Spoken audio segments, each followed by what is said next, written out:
علمی point number 1، بھائیو اس بات پر اجماع ہے کہ ہر صاحب نصاب عاقل اور بالغ مسلمان پر اس کا جو بچت والا مال ہے جس پر سال گزر جائے، قمری سال، لیونر ایئر، تو سال میں ایک دفعہ زکوٰۃ دینا اس پر فرض ہے۔ اس پہ پوری امت کا اجماع ہے، اہل سنت کا، اہل تشیع کا، جتنے اہل سنت کے آف شوٹس ہیں، حنفی، مالکی، شافعی، حنبلی، اور اسی طریقے سے اہل تشیع کے اندر چاہے وہ زیدیہ فرقہ ہو، اثنا عشری ہو، سب کا اس پر اجماع ہے کہ یہ زکوٰۃ دینی ہے ہر اس مسلمان نے جو صاحب نصاب ہو جائے سال میں ایک دفعہ، جب وہ اس تھریش ہولڈ پوائنٹ کو کراس کر جائے جسے ہم نصاب کہتے ہیں۔ اس حوالے سے اگر کوئی شخص یہ زکوٰۃ دے دے گا تو پھر کنز یعنی مال کا جوڑنا اس کے لیے جائز ہو جائے گا، خزانہ جمع کرنا جائز ہو جائے گا اگر وہ ریگولرلی زکوٰۃ دے گا۔ ادروائز آپ نے پچھلی دفعہ سورۃ التوبہ کی آیت نمبر 33 اور 34 اور 35 کے کانٹیکسٹ میں سن لیا کہ یہ مال جو ہے سونا اور چاندی، یہ گرم کر کے ان لوگوں کے ماتھوں پر داغے جائیں گے اور ان کے پہلوؤں پر، ان کے پیٹھوں کے اوپر جو لوگ زکوٰۃ نہیں ادا کرتے۔ پچھلی دفعہ میں نے ڈیٹیل سے 73 منٹس اسی بھی تو گفتگو کی تھی۔ اس حوالے سے ایک موقوفاً صحیح حدیث بھی موجود ہے، جامعہ ترمذی میں انٹرنیشنل نمبر کے مطابق 632 نمبر، سیدنا ابن عمر رضی اللہ تعالی عنہما کہتے ہیں کہ جو مال کسی کو حاصل ہوا اور اس کے پاس 1 سال تک پڑا رہا تو اس پر زکوٰۃ دینا فرض ہے۔ امام ترمذی رحمۃ اللہ علیہ نے پھر اس کے ساتھ اہل علم کے کامنٹس بھی نقل کیے ہیں اس حوالے سے کہ اگر سال گزر گیا، سال گزرنے سے جسٹ تھوڑی دیر پہلے اگر اس صاحب نصاب کے مال میں کوئی اور مال ایڈ ہو گیا تو کیا صرف سال گزرنے والے مال پر زکوٰۃ دے گا یا پورے مال پر دے گا؟ تو انہوں نے کہا کہ اکثر اہل علم کا اس پر اتفاق ہے کہ پورے ہی مال پر وہ زکوٰۃ دے گا، کیونکہ صاحب نصاب وہ پہلے ہی ہو چکا تھا۔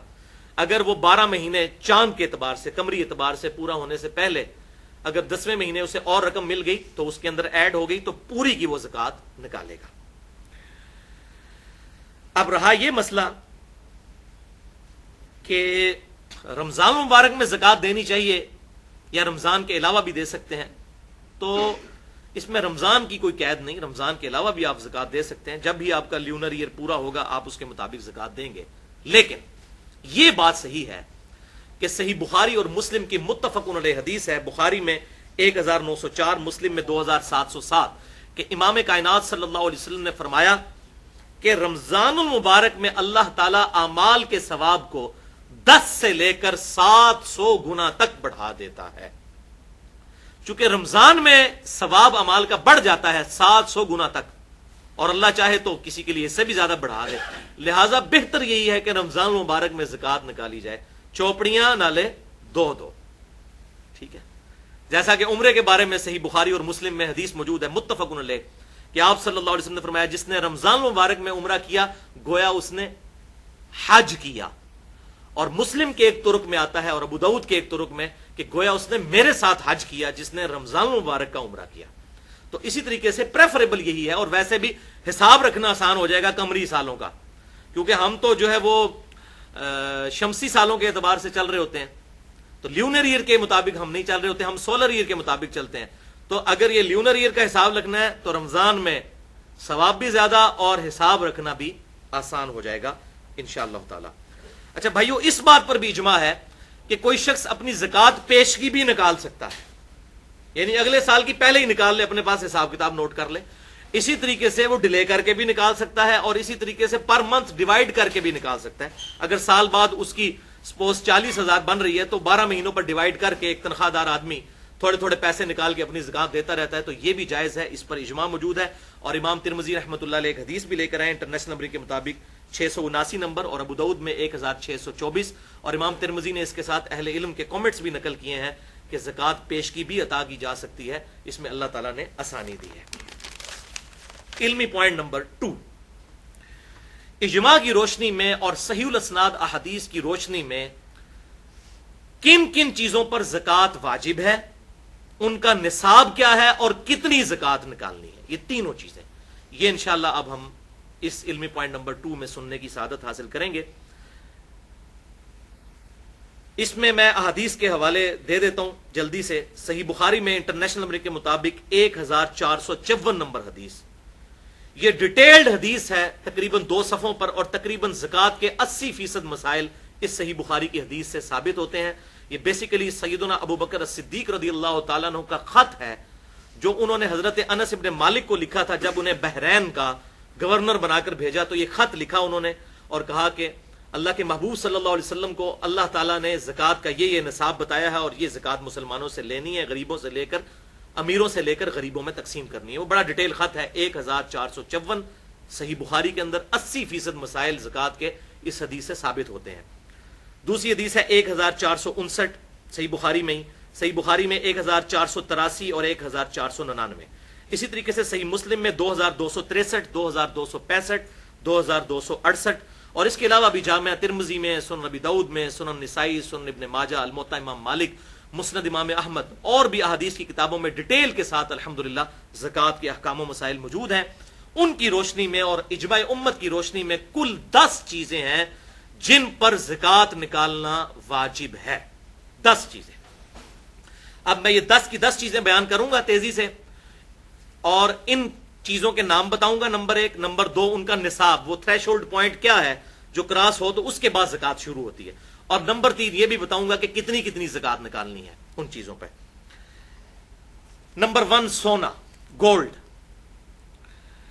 گولڈ اگر کسی کے پاس 20 دینار ہو تو سال میں آدھا دینار اس کی زکوٰۃ دینا ضروری ہو جاتا ہے. 20 دینار آج کل کے دور کے اعتبار سے 7.5 تولے سونا بنتا ہے, اور 1 تولہ 11.664 گرام ہوتا ہے. گرامز میں یہ نصاب بنے گا 87.48, 87.48 گرام. جب کسی کے پاس اتنا گولڈ جمع ہو جائے تو اس نے اس پہ زکوٰۃ دینی ہے. کتنی دینی ہے؟ 2.5%. اور 2.5% نکالنے کا بڑا آسان طریقہ ہے کہ جو اس کی مالیت بن رہی ہے اس کو 40 پہ تقسیم کر دیں تو 2.5% آ جائے گا. 40 پہ تقسیم کرنا ہے. دوسری چیز وہ ہے کرنسی. روپے کی شکل میں, ڈالر کی شکل میں, پاؤنڈ کی شکل میں, ریال کی شکل میں, کسی بھی شکل میں کرنسی. کرنسی چونکہ سونے کا ایکویلنٹ ہے, انشاءاللہ یہ اگلے پوائنٹ میں ڈیٹیل سے اس پہ بحث بھی کروں گا. یہ وہ چیز ہے جو مولوی چھپاتے ہیں اور چاندی کا نصاب لوگوں کو بتاتے ہیں تاکہ اپنی تجوریاں بھریں. حالانکہ چاندی کے نصاب سے تو ایک صحت مند جو ہے وہ بکرا بھی نہیں خریدا جاتا, جبکہ بکرے کا نصاب جو ہے بکریوں کا وہ 40 بکریوں سے شروع ہوتا ہے. وہاں 40 بکریوں سے زکوٰۃ شروع ہوتی ہے, اور یہ لوگ 38,000 روپیہ جو چاندی کا نصاب بن رہا ہے اس کے اوپر زکوٰۃ بتا دیتے ہیں. وہ انشاءاللہ اگلی دفعہ اس میں اگلے پوائنٹ میں بتاتا ہوں. تو کرنسی جو ہے یہ بھی سونے کے ایکویلنٹ ہے, لہٰذا وہی نصاب ہوگا 7.5 تولے سونا یا 87.48 گرام, اور اس پہ بھی 40واں حصہ یعنی 2.5% ادا کرنا ہوگا. تیسری چیز ہے چاندی. اگر کسی کے پاس ہو, جیسے کہ ابھی یہ آرٹیفیشل جیولری کا بھی رواج ہے اور چاندی کا بھی لوگ کام کرتے ہیں, تو چاندی کا نصاب ہے 200 درہم پر 5 درہم. چاندی کا نصاب 200 درہم پر 5 درہم ہے. تو یہ آج کل کے 200 درہم اگر چاندی کے وہ کیلکولیٹ کیے جائیں تو یہ 52.5 تولے چاندی بنتی ہے. اور اگر گرامز میں اسے 11.664 والا فارمولا لگا کر کیلکولیٹ کیا جائے تو 612.36 گرام یہ بنتا ہے چاندی کا نصاب. اس پہ بھی 40واں حصہ دینا ہوگا. 40 پہ تقسیم کریں گے یا 2.5% نکال لیں. چوتھی چیز ہے مال تجارت. مال تجارت سے مراد ہے کہ اگر کوئی شخص کسی کی دکان ہے, اس میں اس نے کپڑا رکھا ہوا ہے, یا میڈیکل سٹور ہے, اس میں اس نے ادویات رکھی ہوئی ہیں جو اس کے پاس رہتی ہیں, جو اس نے کاروبار کے اندر اپنا سارا مال لگایا ہوا ہے, اور وہ سٹور کی انوینٹری کی فارم میں موجود ہے. اسی طریقے سے کمرشل پلاٹس ہیں کسی کے پاس, بیچنے کی غرض سے وہ پلاٹس خریدتا ہے. ویسے اگر پلاٹ ہے کسی کے پاس, جب تک اس پہ زرعی زمین کے اوپر کاشتکاری نہ کی جائے تو اس پہ زکوٰۃ نہیں بنتی, وہ تو کاشتکاری کے اوپر زکوٰۃ ہوتی ہے اگر کی جائے, ورنہ کوئی نہیں. لیکن کمرشل پلاٹس بیچنے کی نیت سے جو لیے جاتے ہیں, چاہے پراپرٹی ڈیلر لے یا عام آدمی اپنی سیونگ کو یہ کر لے, چلاک بننے کی کوشش کرے کہ وہ سونے کی بجائے پلاٹ خرید لے اور کہ جی میرے پاس سونا تو نہیں, زکوٰۃ نہیں لگے گی, تو بھائی عقل آپ کی بھی نہیں کام کرتی کہ سیونگ کے اوپر زکوٰۃ ہے. اللہ تعالیٰ کو تو دھوکہ نہیں آپ دے سکتے, اپنے آپ کو دے سکتے ہیں. تو کمرشل پلاٹس جو انسان نے خریدے ہوئے ہیں سیونگ کے طور پہ, ان کی بھی کیلکولیشن پر سونے کا نصاب لگے گا. اور اسی طریقے سے دکان کے اندر جو مال ڈالا ہوا ہے اس پہ بھی 40واں حصہ زکوٰۃ دی جائے گی. 5ویں نمبر پہ ہے زمین کی پیداوار,